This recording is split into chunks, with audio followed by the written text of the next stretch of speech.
No, the thing is, I think that people think that any mana rock above 3 mana is horrible and unplayable. Above 2 mana. Above 2 mana. Because you have like signets, you have talismans, you have soul rings, you have mana crypts, you have diamonds, you have Felwa stones, mind stones. There is a lot at 2 mana. All this stuff, yeah, and not even talking about dogs, mana dogs or land tutors, nature's law, rampant growth. But here are some of our favorite 3+ mana rocks, and these are all specifically artifacts that produce mana.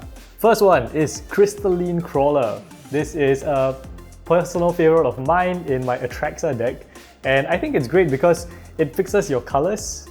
It's a creature, it can block. So you pay 4 mana, it comes in with 4 counters, you can remove it straight away to get 4 different colors, immediately fixing your mana. And you know, in future turns, you just tap to add 1+1 counter, remove it, you get 1 mana, it's like a rock.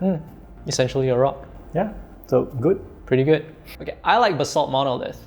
It's a good rate. 3 mana, tap, get 3 mana. Excellent. It's a combo piece. It's a combo piece. If you have like a Mesmeric Orb, you use that 3 mana that you get to untap it, which is on the card itself, it just goes infinite. If you have a Blink commander like Aminatu, you could just blink it and it untaps. You get 6 mana off just 1 rock. That's pretty damn good. Yeah, good ramp piece. I don't like it because it only makes colorless, but hey, that's my choice. Yep. Next one I do like is Bonder's Ornament. So 3 mana, taps for any color of mana, and you pay 4. Each player who controls one of these permanents named Bonder's Ornament draws a card. How many of them are there? I know, right? So essentially, pay 4 mana, draw a card. If you have enough ramp, you don't need it, you just draw cards. Yeah. Right?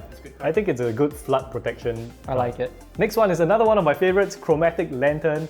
I always consider this card for any deck that is 3 colors. And if it's 4 or 5 colors, I just put it in straight away. It is your fix all my mana problems once and for all, right? Mix all your lands in the command towers. You still need good lands though. You still need lands. And another one of my favorites, Coalition Relic. I think it's an old school favorite because for 3 mana, it comes in untapped. And then on your next turn, you put a charge counter on it, it produces 2 mana. So for example, turn 3, you got 3 lands, but then you untap on turn 4, you hit your land drop, and suddenly you have 4 lands plus 2 mana, you're at 6 mana. So it's a great way to curve from 3 to 6. Very explosive. Yeah. I like Dowsing Dagger. If you have a deck that cares about creatures attacking... Hey, this is 2 mana. Oh, huh? It is, but it's not like... It's equipped 2. It counts as a 4 mana card. Okay, fine. It's a 4 mana rock. Okay, so I have classified Dowsing Dagger as a 4 mana rock. The reason is because even though it's 2 mana, you need to pay another 2 mana to equip it. In addition to that, you need to actually hit your opponent. But when it flips, Lost Vale taps for 3 mana. That's a big swing considering that you get the additional land and it doesn't count for your land drop for turn. That's essentially putting you up 4 mana on your post-combat main phase. I mean, I honestly like this. It can be used politically. You can give your opponents tokens. Do you want plants? Right, give them plants. They can make your creature bigger. And like in general, these flip cards are just quite cool. Yeah. Next one, Dreamstone Hedron. I like Dreamstone Hedron. It's very old school. It is what? 6 mana? It's 6 mana. 6 mana, tap, get 3 mana back. But the main draw is that if you're playing some kind of big mana commander like Lord Xander or something like that, right? You're gonna need so much ramp anyway, and you can just tap it to draw a bunch of cards. I don't like it. It taps for colorless. Colorless is useless unless you're in a colorless deck. And like 3 mana, sacrifice it to draw cards. I'd rather just play Bonder's Ornament. More velocity. Moving on. Firemind Vessel. Firemind Vessel is my budget consideration when I play budget decks and I need to fix my colors. Yes, it's just a budget rock. Moving on. Gilded Lotus. Gilded Lotus is my favorite 5 mana rock because it produces 3 mana of any color. You could also use it the same way that I talked about the Basalt Monolith to blink it and get 6 mana on the next turn. Play 5 mana, hold up counterspell, why not? It only taps for 1 color. Mono blue, hold up counterspell, why not? Nope, it's a hard pass for me. Hedron Archive. The more responsible version of Dreamstone Hedron is Hedron Archive. And the better version of that is Bonder's Ornament. Not better. Yeah, it's better. Taps for 2 colorless mana. Yeah, colorless again. We don't want colorless. But something good is Heraldic Banner. It's an actually decent mana rock. Because in monocolored decks especially, And aggro decks, you choose your color that all your creatures are, they all get +1 power, and it ramps. This is a good card. This is a good card. Khalni Gem is not really a mana rock, doesn't really put you a hit rate straight away, but in specific cases where you want landfall triggers, the ability to put lands back to your hand, play your land on the same turn, why not? I mean, that's pretty decent. I actually like this in things with playing additional land drops as well, because you bounce them back and you just play them out again. Essentially, you keep your mana and you essentially get card advantage, right? By having a land drop that you can play for that turn. It reminds me of a bounce land. It essentially is a bounce land. Next one, Machine God's Effigy. This is a 4 mana rock. You can have it enter as a copy of any creature on the field, except it's an artifact and not a creature. It's just an artifact. It it doesn't become a creature, and it taps for blue. So I just like this as like another Phyrexian, the copy, the clone.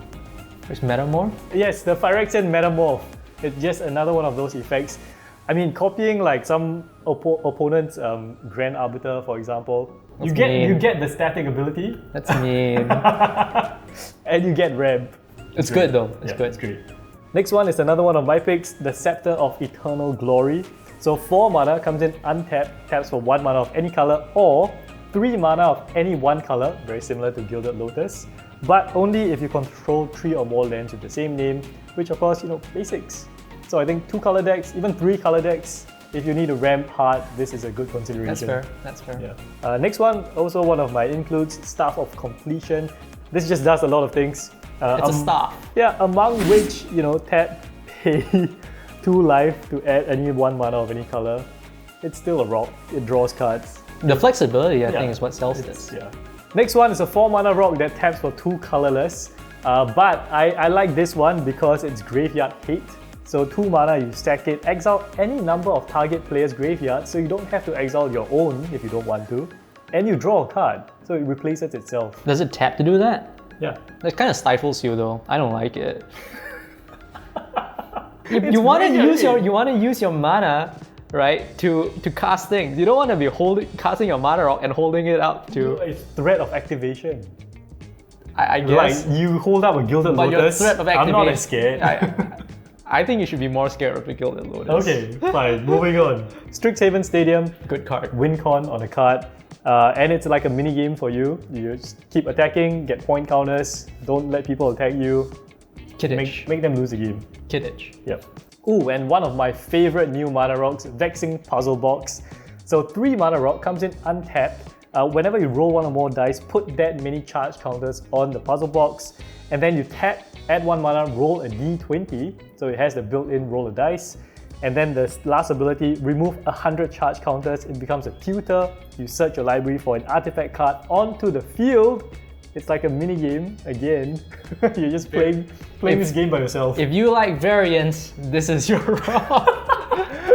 No, it's just added value, right? For nothing. Like, you tap it for mana anyway, you're going to use the mana. I suppose, yeah. And like in 5 or 6 or 7 turns, you get to find a Soul Ring. That's true, that's true. A bit Timmy, but very good Timmy card. Yeah, Blightsteel Colossus. Alright, this is not an artifact. This is not an artifact, but I'm going to count it anyway with my flip cards. This is Storm the Vault, and it flips. So you don't care about the front? I don't care about the front. Okay. Well, I do care about the front. It only flips if you have 5 or more artifacts. Yes. So if you're playing an artifact deck, you want to get a lot of mana of 1 mana source.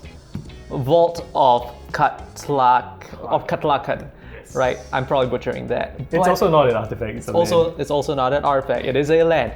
Yes. Produces blue mana for each artifact you control. So a lot of mana on 1 mana source doesn't count for your land drop for turn, potentially can get you a lot of mana. It also gets you treasures along the way. Okay, so that's basically our list of 3 mana plus rocks that can work. Yes. Can work with varying considerations. Yeah, so when I build decks personally, I of course include Soul Ring, I have like Rampant Grow effects, I have 2 mana rocks, I have Arcane Signets, but I think these complement those well. Yes. Especially if you're looking for a certain type of effect, whether you need more card draw, or you need like a Graveyard Hate, yes. or you just want to ramp into something like 6 mana or 7 mana. Especially for commanders that are 5 mana, for example, and you hit a turn 3 rock and you straight away accelerate to turn 5. So it does the same thing as a 2 mana rock. It gets your commander out one turn quicker. Your curve is a big consideration as to what you can run, the pattern that how the game progresses. So don't write off any card just because, oh, everyone says it's bad. No, you got to think about your game plan and the way you foresee your game progressing, and then you can decide whether or not these cards might be suitable for your deck. If you look at the curve of your deck and it's mostly leaning towards 4, 5, 6 mana where it tops out, then you maybe want to run more heavier rocks like 4 mana rocks just to make sure you get enough mana to start double spelling, because that's when you get the real value. So moving on, I do have some honorable mentions, some newer 3 mana rocks, things like Crowded Crypt, which cares about creatures dying and then you just make zombies. Things like Cursed Mirror, which I think a lot of people are very high on actually. It comes in as a copy of any creature with haste, especially in mono red decks, it's pretty good. Decanter of Endless Water, which is Thought Vessel but adds any color. And then just things like Glittering Stockpile, which can add up and give a lot of mana. Honored Heirloom, more graveyard hit. Relic of Legends, I think a lot of people like this as well because it turns your commander into a mana rock. So it Legends matters? Poof, yeah, in so Legends matters. Yeah, that's very good. Midnight Clock is one that I personally like as well. Just, draw cards, right? It's like a time twister in 3 turn cycles. You can pay into it. Skyclave Relic I actually like a lot as well because 6 mana, you get 3 rocks. It's pretty good and it's indestructible. It's like a better Darksteel Ingot. Better Darksteel Ingot. The Celestus is one that I really like. It's just that I don't like the day-night mechanic. It's annoying. Yeah. But if you want to talk about objectively from a spiking perspective, you can get a lot of cards out there. Yeah, the looting effect is just great. Victory Chimes, I like it because it's a political tool. You can, offer people mana. Yeah, I like it. Yeah. Alright, thanks for watching. Let us know what we should do next time. See you all next time. Subscribe. Bye-bye. Bye-bye.